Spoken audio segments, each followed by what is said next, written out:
Cockroach जनता party का अब आगे का एजेंडा क्या है, कॉकरोच जनता पार्टी आगे जाकर क्या करने वाली है।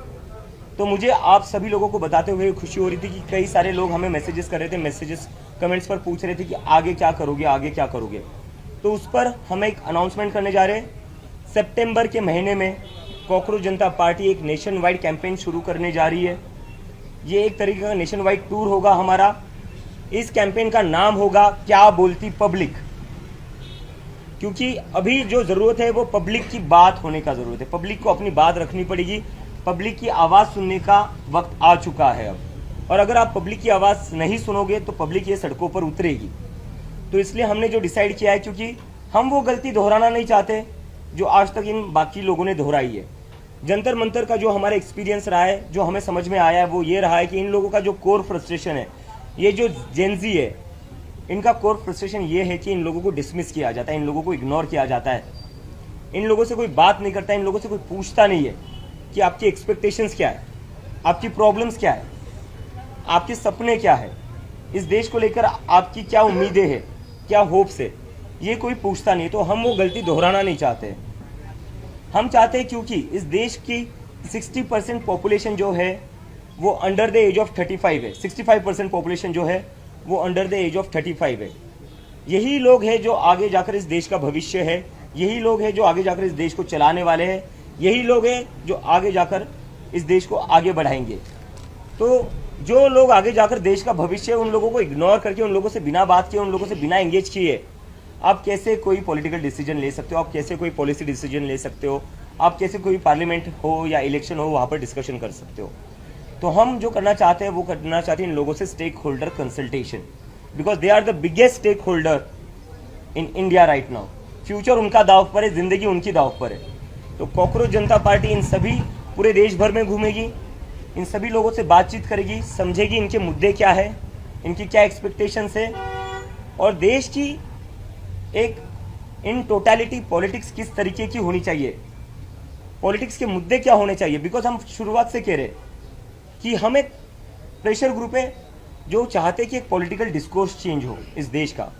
क्योंकि पॉलिटिकल डिस्कोर्स में हमारे देश के पॉलिटिकल डिस्कोर्स के नाम पर क्या होता है, यूपी में होता है शमशान बनेगा या कब्रिस्तान बनेगा, महाराष्ट्र में आते हैं तो कहते हैं बटोगे या कटोगे। इससे किसी को जॉब्स नहीं मिल रही है, इससे किसी को अच्छी शिक्षा नहीं मिल रही है। तो हम जो चाहते हैं वो ये है कि मुद्दों की बात हो, शिक्षा की बात हो, बेरोजगारी की बात हो, और इसके साथ साथ इस देश के युवा, उनकी जो भी उम्मीदें, उनके जो भी कंसर्न्स हो, बात उस पर हो, देश के युवाओं की बात हो, उनके मन की बात ज़रूरी है, क्योंकि दे आर इन मेजॉरिटी, उनकी बात आपको सुननी पड़ेगी। और इसके साथ साथ हमारा जो अभी एक ये रहेगा कि कॉकरोच जनता पार्टी किन मुद्दों पर आगे बढ़ेगी। ये तो हो गया क्या बोलती पब्लिक, एक हमारा नेशन वाइड कैंपेन हो गया। कॉकरोच जनता पार्टी कौन से मुद्दे उठाएगी, ये भी एक बहुत क्यूरियोसिटी है, तो इस पर मैं बोल देता हूँ।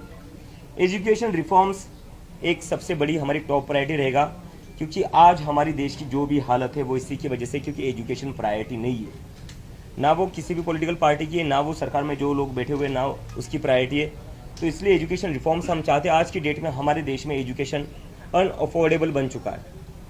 अगर किसी को अपने बच्चे को स्कूल में भेजना है, एडमिशन दिलवाना है प्राइवेट स्कूल में, सरकारी स्कूलों की तो क्या हाल कर रखी है हमने देखा ही है। पिछले 10 साल में 94,000 सरकारी स्कूल बंद कर दिए गए। इन स्कूलों को सुधारा जा सकता था, रेनोवेट किया जा सकता था, लेकिन सरकार ने क्या चुना, सरकार ने सरकारी स्कूलों को बंद करना चुना, क्योंकि फायदा इससे सीधा प्राइवेट स्कूलों को होगा।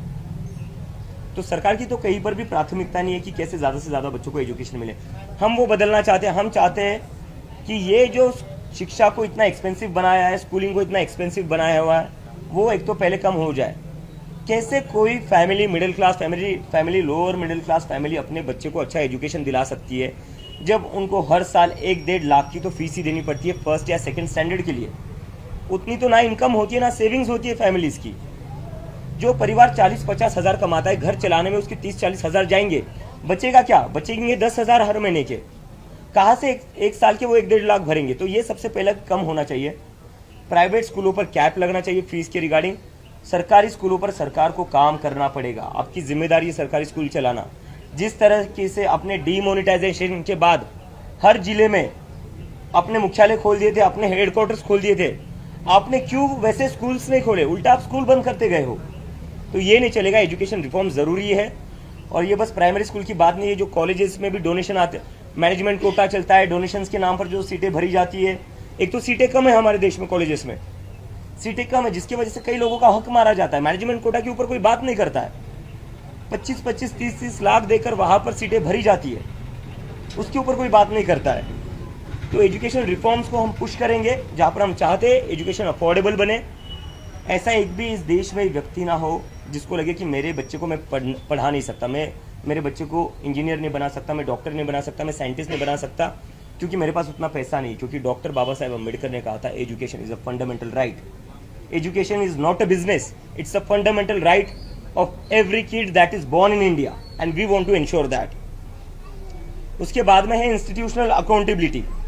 हमारे देश में जो कुछ हो रहा है उसके बाद से इंस्टीट्यूशनल अकाउंटेबिलिटी हमारे देश में एक बहुत ही डेंजरस सिचुएशन में है। अभी सारे इंस्टीट्यूशंस के ऊपर पब्लिक का भरोसा कम होते जा रहा है, कम क्या होते जा रहा है, गुस्सा बढ़ते जा रहा है कि अकाउंटेबिलिटी कहाँ बची इन इंस्टीट्यूशंस में। हम पॉलिटिक्स की बात करें, लोग कहते हैं कि हम सुबह किसी को एक पार्टी से चुनते हैं, वो शाम को किसी और पार्टी में होता है। सुबह हम एक सरकार के लिए वोट करते हैं, लेकिन शाम को कोई और ही सरकार बन जाती है। और जब वो नहीं होता है तो ईडी सीबीआई भेजकर पार्टियों को तोड़ा जाता है। तो एक जो पॉलिटिकल सिस्टम है उसके ऊपर से भी लोगों का भरोसा उठते जा रहा है, और अगर ऐसा चलता रहा तो इस देश के डेमोक्रेसी के लिए बहुत ही डेंजरस साइन है। दूसरा, इलेक्शन कमीशन।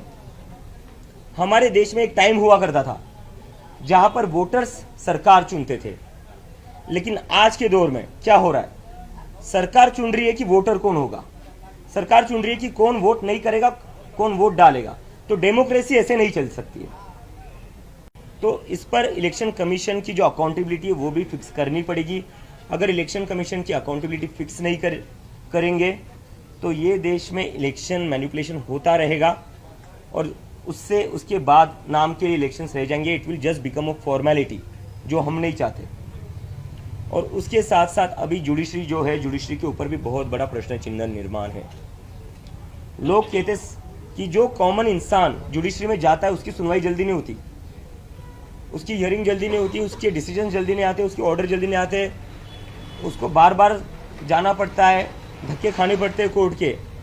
लेकिन जैसे ही कोई बड़ा बिजनेसमैन चले जाता है, उनकी अर्जेंट हियरिंग लग जाती है। हमने तो देखा है कैसे कैसे मिडनाइट हियरिंग्स भी हुई है कुछ केसेस में, लेकिन वो उन सभी केसेस में हुए जो हाई प्रोफाइल केसेस थे। जहाँ सरकार गिरानी है वहाँ अर्जेंट हियरिंग हो जाती है, जहाँ MP MLAs को पार्टी स्विच करवाना है वहाँ अर्जेंट हियरिंग हो जाती है, अर्जेंट ऑर्डर भी आ जाता है। लेकिन जब इस देश का सामान्य नागरिक जब कोर्ट में जाता है तब अर्जेंट हियरिंग नहीं होती है। और तब तो मतलब कुछ जज तो ऐसे वो स्टेटमेंट भी दे देते कि हमारे पास अभी इसके लिए टाइम नहीं है।